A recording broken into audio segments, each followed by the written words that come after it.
Nathan Lawrence, Good News Tree Service in Wilsonville, Oregon, coming to you. And I've got a very interesting situation here. As those of you that are familiar with our YouTube channel, we specialize in Japanese bonsai style niwaki, using the proper correct term, pruning.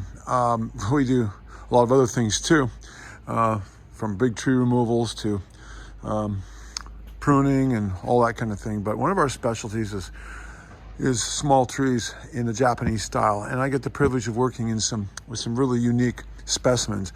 And this is one of the more unique ones that I have encountered. The lady who moved into this townhome a couple years ago, she bought this place because of this tree here. This is a hemlock, and I have worked in this neighborhood for about going on 30 years, and she didn't know the backstory of this tree. This tree is actually not pruned in a Japanese style, it's pruned in a Chinese style. And the Chinese are the ones that originated the what we consider to be bonsai, which is the small miniaturized plants. But the niwaki, which means garden trees, is using bonsai style techniques, but on trees that are planted in the garden. Well, the Japanese got this idea of pruning, this pruning style, from the Chinese some 1,000 years ago. And the Chinese, my understanding, is basically it originated with the Buddhist monks, the Zen Buddhist monks and whatever. I'm not an expert on that, but that's what the books I've read on the subject tell me. So the backstory of this tree, this is not pruned in the Japanese style. This is pruned more in the Chinese style. The reason I know this is because probably about 3 owners ago of this particular townhouse here on the golf course, he's now probably long dead, but the man who planted these trees, and there were actually, as you can see, there's several of them. There's a Hinoki Cypress, there's a Japanese maple that definitely needs pruning, and then here's a couple of cypresses, and I don't even know what kind they are, to be honest with you. This is not something that's real common. And then there's a little lace leaf maple here, which we're going to prune these all out. But the man that planted this garden, and there were several other trees like this too, some pine trees that have since died that were pruned this way. But he told me himself, when I did some work for him, probably at least 15, maybe 20 years ago, that he had spent a bunch of time in China as an American businessman. And he was so captivated and fascinated by the art of a Chinese style, not Japanese, but Chinese style pruning, that he learned it, and then he brought it back here years ago, and he bought these trees or trained them or whatever. Then he was the one himself that pruned them. Well, the new owner of this house didn't know that. I told her that because the man that used to own this place told me himself.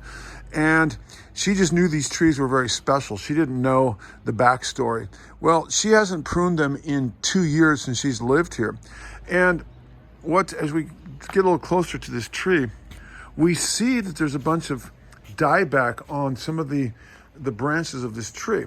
Well, the tree itself is very healthy, but the reason there's this dieback, you can look here, it's actually sunburn, and it's on the south side of the tree and the southwest side of the tree. It's because last year in the month of June we had some record hot temperatures.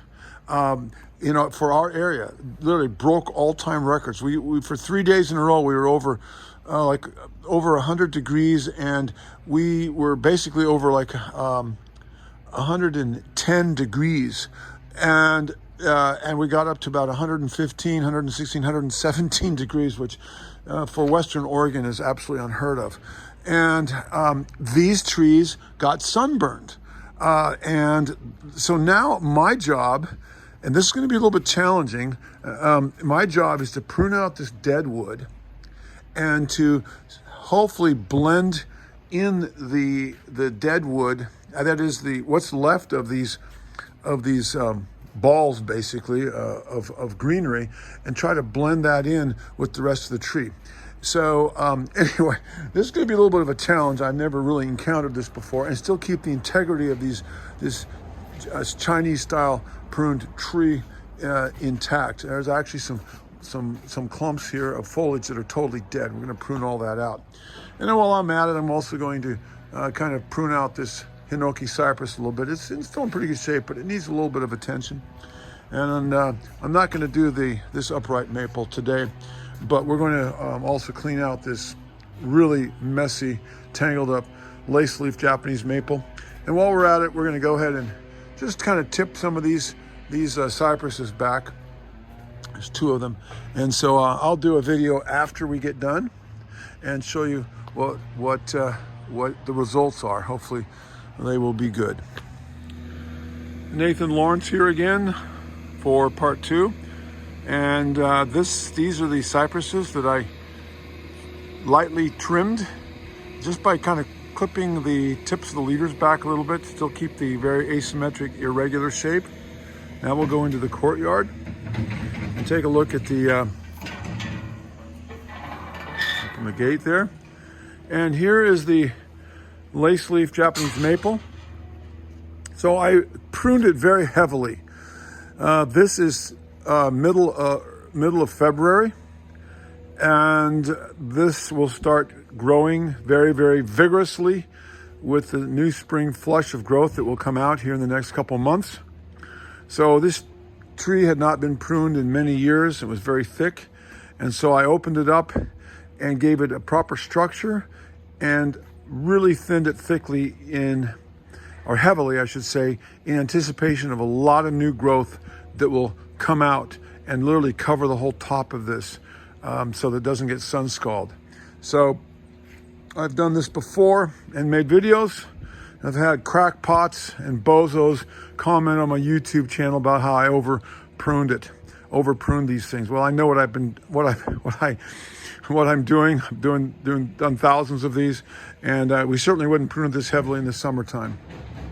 But here in February, in the Pacific Northwest, it's totally appropriate, and it will fill back in very nicely here in the next couple of months.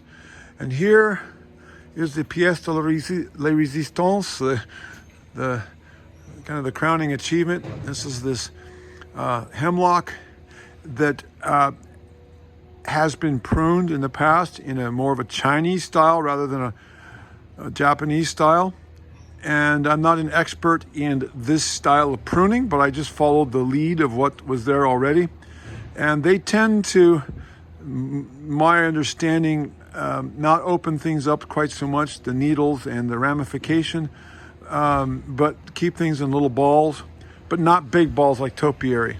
So that's what I did, and tried to mitigate the damage that was done by the ice. We have a few spots there where I had to cut out some dead wood, and that will fill in. But here we are, this beautiful hemlock tree. Get it from a couple different angles. With the Chinese lantern there, and the Japanese maple next to it. So we've got Chinese and Japanese going on. So I spent probably a couple hours on that. A lot of dead wood to cut out from the hot weather. It was sunburned last year. And then here's the Hinoki cypress. And again, thin it out a little bit, opened it up, removed some crisscrossing branches, gave some definition to the top, and another beautiful tree in this courtyard. I'm gonna pan around here. Don't look at that maple. I didn't prune that one. That's been butchered by somebody in the past, but not by me. And here again, here are these 2 cypresses, these columnar cypresses from a different angle. All right, I hope that inspired somebody, and hopefully you enjoyed that. Take care, bye.